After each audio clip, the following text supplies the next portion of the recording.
Je suis au bout de mon souffle souvent. J'ai pas le temps de m'arrêter pour respirer entre mon travail de jour et mon travail de soir.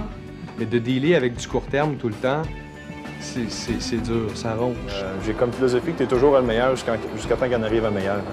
Deviens l'entrepreneur de ta vie. Réalise-toi. The sky is the limit.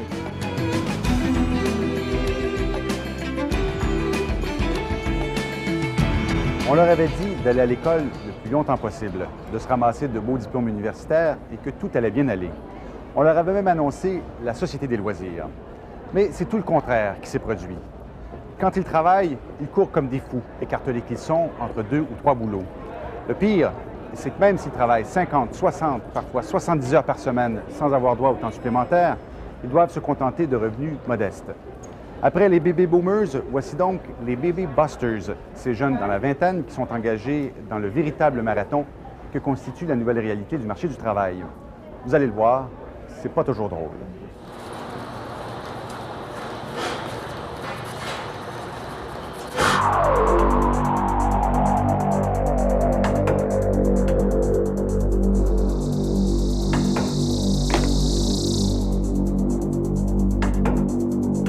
On travaille au moins 60 heures semaine. Puis même, ça va jusqu'à des fois 70 heures semaine, si c'est pas 80. Je suis au bout de mon souffle souvent. J'ai pas le temps de m'arrêter pour respirer entre mon travail de jour et mon travail de soir. On voit des infarctus, c'est des gens qui sont dans la vingtaine maintenant.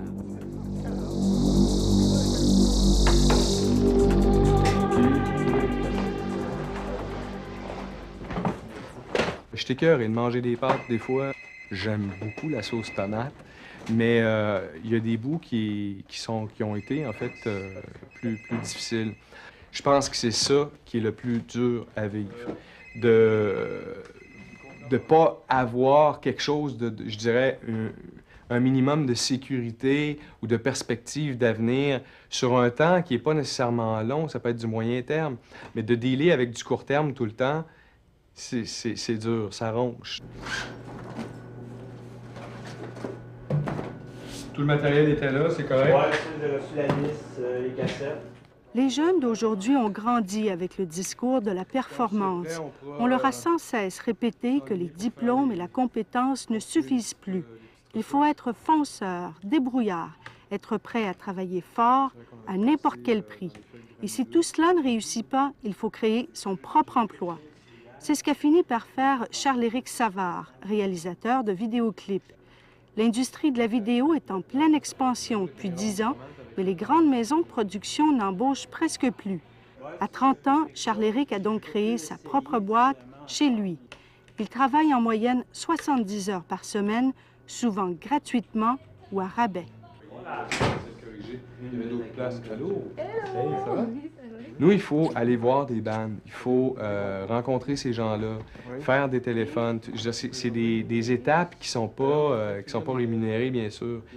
Vous êtes en plein montage? Oui, on est en plein montage. Est-ce que vous travaillez fort quand vous êtes en plein montage? Oui, on travaille même très fort.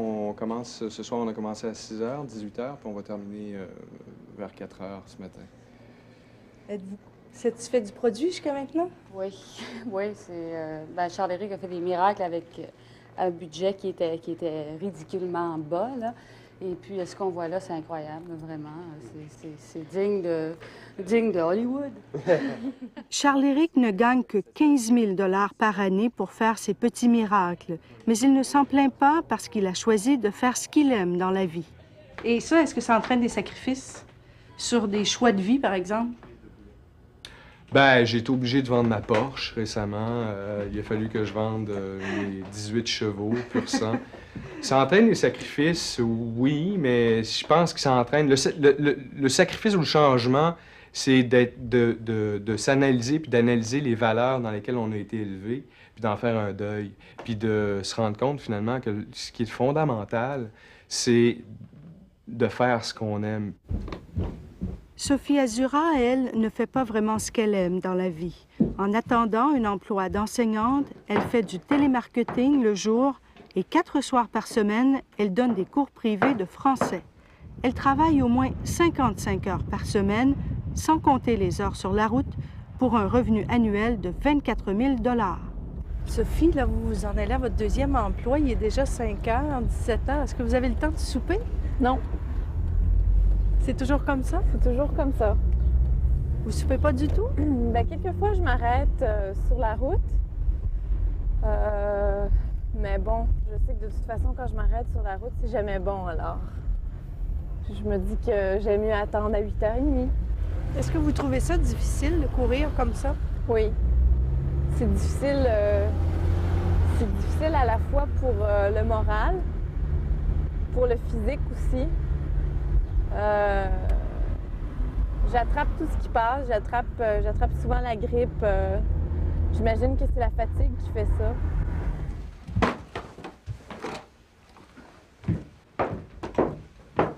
Il y a des gens qui qualifient les gens de votre âge de la génération sacrifiée. Avez-vous l'impression que c'est pertinent ce que vous vivez? Oui, très pertinent. Pourquoi? Ben, parce qu'on en fait sans arrêt des sacrifices. Sacrifice, d'une maison, sacrifice des enfants, il faut attendre.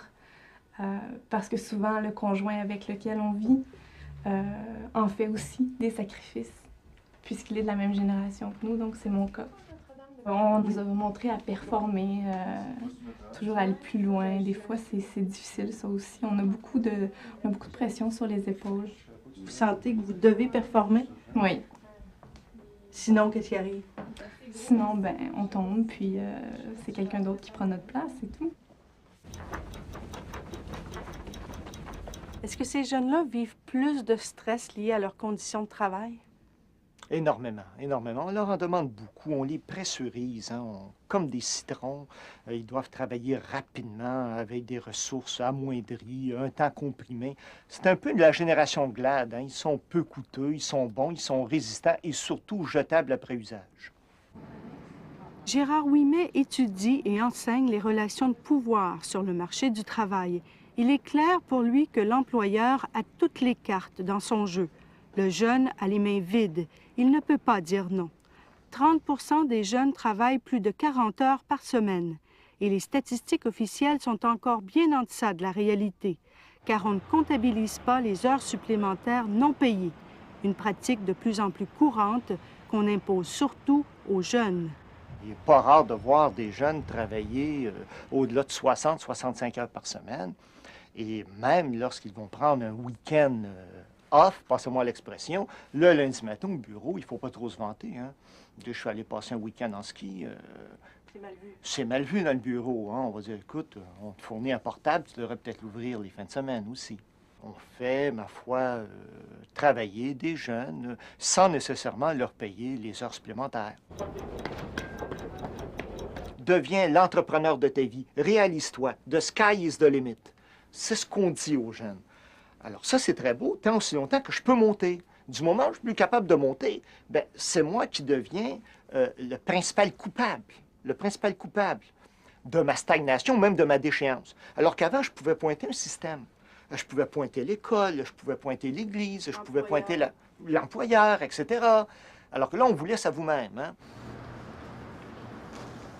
J'essaie de faire le plus d'heures possible pour pouvoir prendre le plus d'expérience possible, puis après ça, passer devant les autres. Francis Quérion, lui, a eu la chance de trouver un bon emploi en sortant de l'université il y a 5 ans. Environ 40 des ingénieurs qui ont gradué avec lui ne travaillent pas en génie. Francis se sent donc privilégié et vulnérable. Une semaine normale pour lui, c'est 60 heures de travail.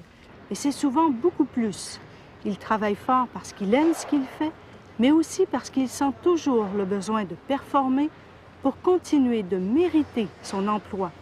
La situation économique qu'on vit présentement, le nombre d'ingénieurs sur le marché disponible, j'ai comme philosophie que tu es toujours le meilleur jusqu'à temps qu'il en arrive un meilleur. Hein. Fait que tu t'organises toujours pour dépasser les autres, être en avant des autres. C'est une sorte de motivation. Est-ce que vous sentez que vos patrons s'attendent à ce que vous travailliez toutes ces heures-là? Je pense que oui. Je pense qu'ils savent que sur un chantier, il faut vraiment être prêt à faire toutes les heures nécessaires. Est-ce que vous faites autre chose dans la vie que de travailler? Oui, je me force à sortir. Forcer dans le sens que même si on fait des grosses journées, qu'on est fatigué, à un moment donné, on sort, on voit des amis, puis cette énergie-là revient un peu. Puis je fais un peu de sport aussi pour garder en santé. Puis aussi pour être capable de suivre le tempo qu'on s'impose de travailler si fortement. Avez-vous l'impression que vous avez fait des sacrifices? Oui, oui, c'est sûr, j'ai fait des sacrifices. Comme quoi? Peut-être que j'ai négligé à un moment donné les relations avec... j'avais une copine, j'ai peut-être négligé ça. Ce qui fait qu'on s'est séparés à un moment donné, mais c'était... c'est moi, cette personne-là, qui a décidé de foncer dans cette direction-là. Et puis on a eu une divergence. À un moment donné, on s'est séparés. On entend parler de burn-out, puis on dit, c'est quoi les symptômes? Puis on dit, est-ce que je vais être conscient de me rendre compte que je fais un burn-out ou je vais passer droite puis je vais vraiment faire?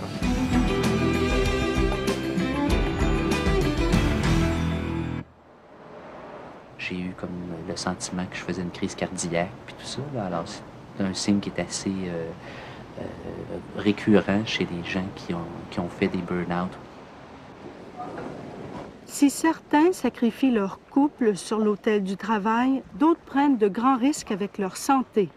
Comme la majorité des jeunes avocats, Marc-André Blanchard travaillait aussi très fort, 6, souvent 7 jours par semaine.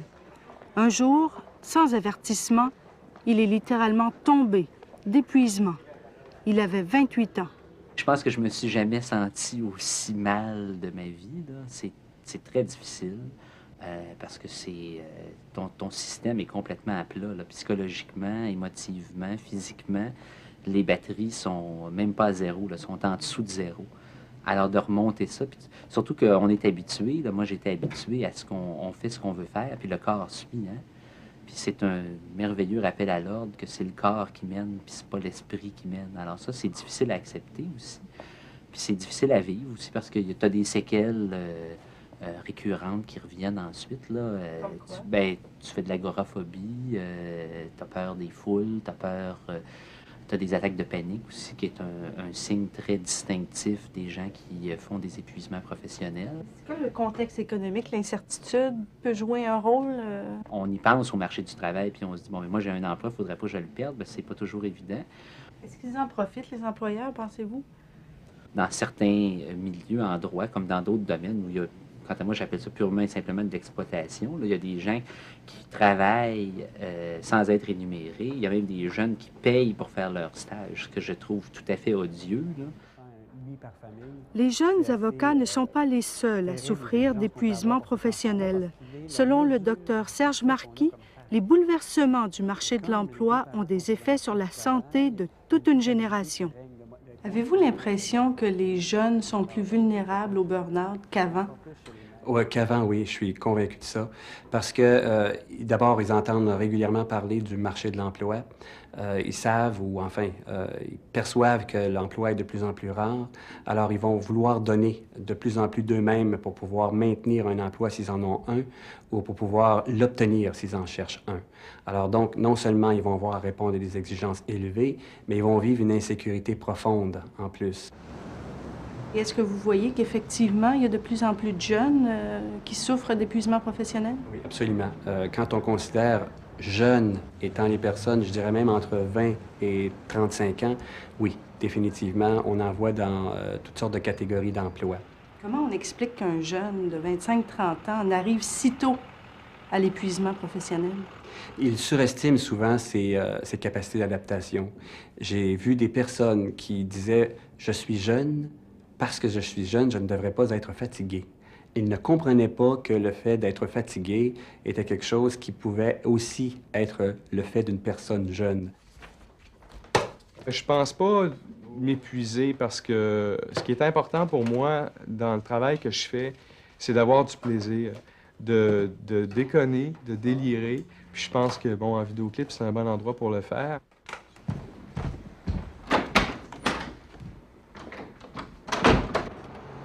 Est-ce que vous craignez l'épuisement?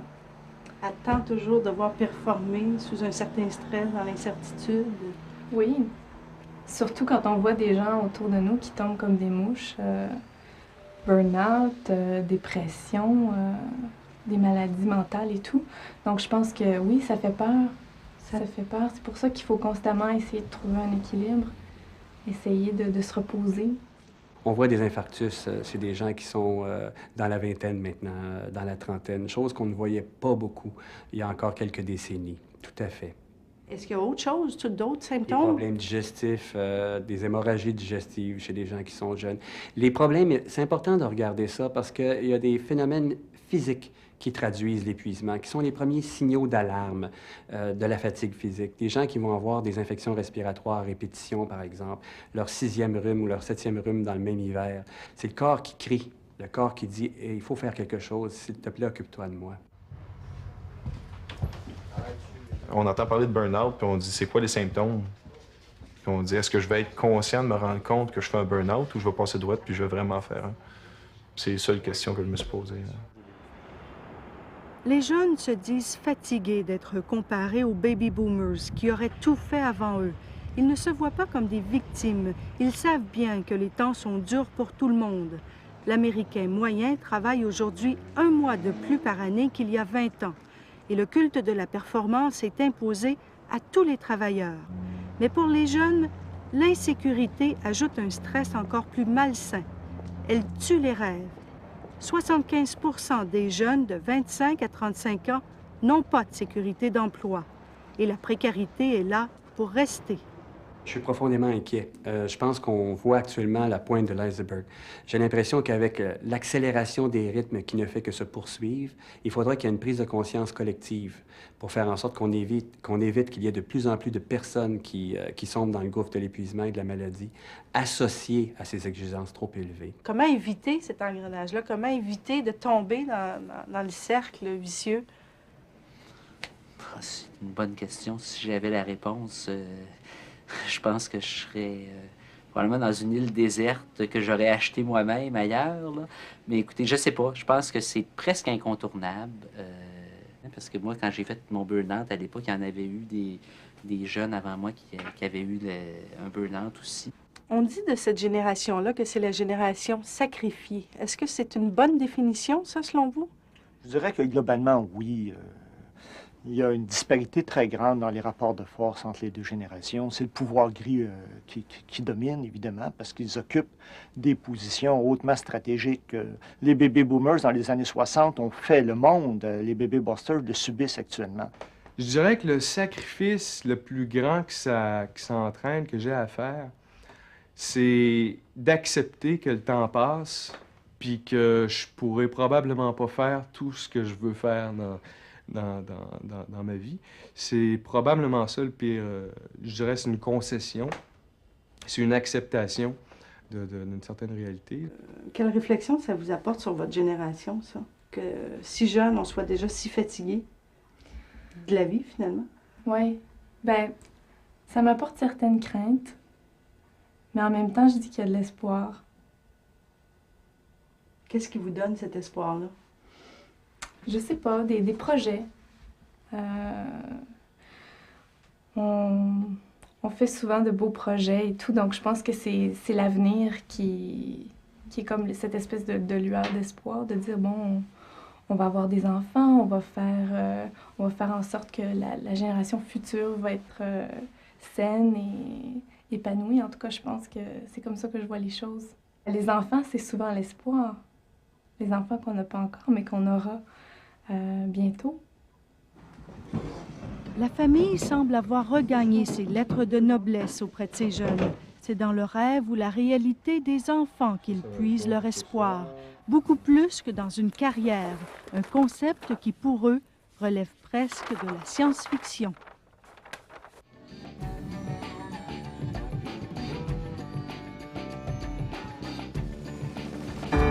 Ici Radio-Canada.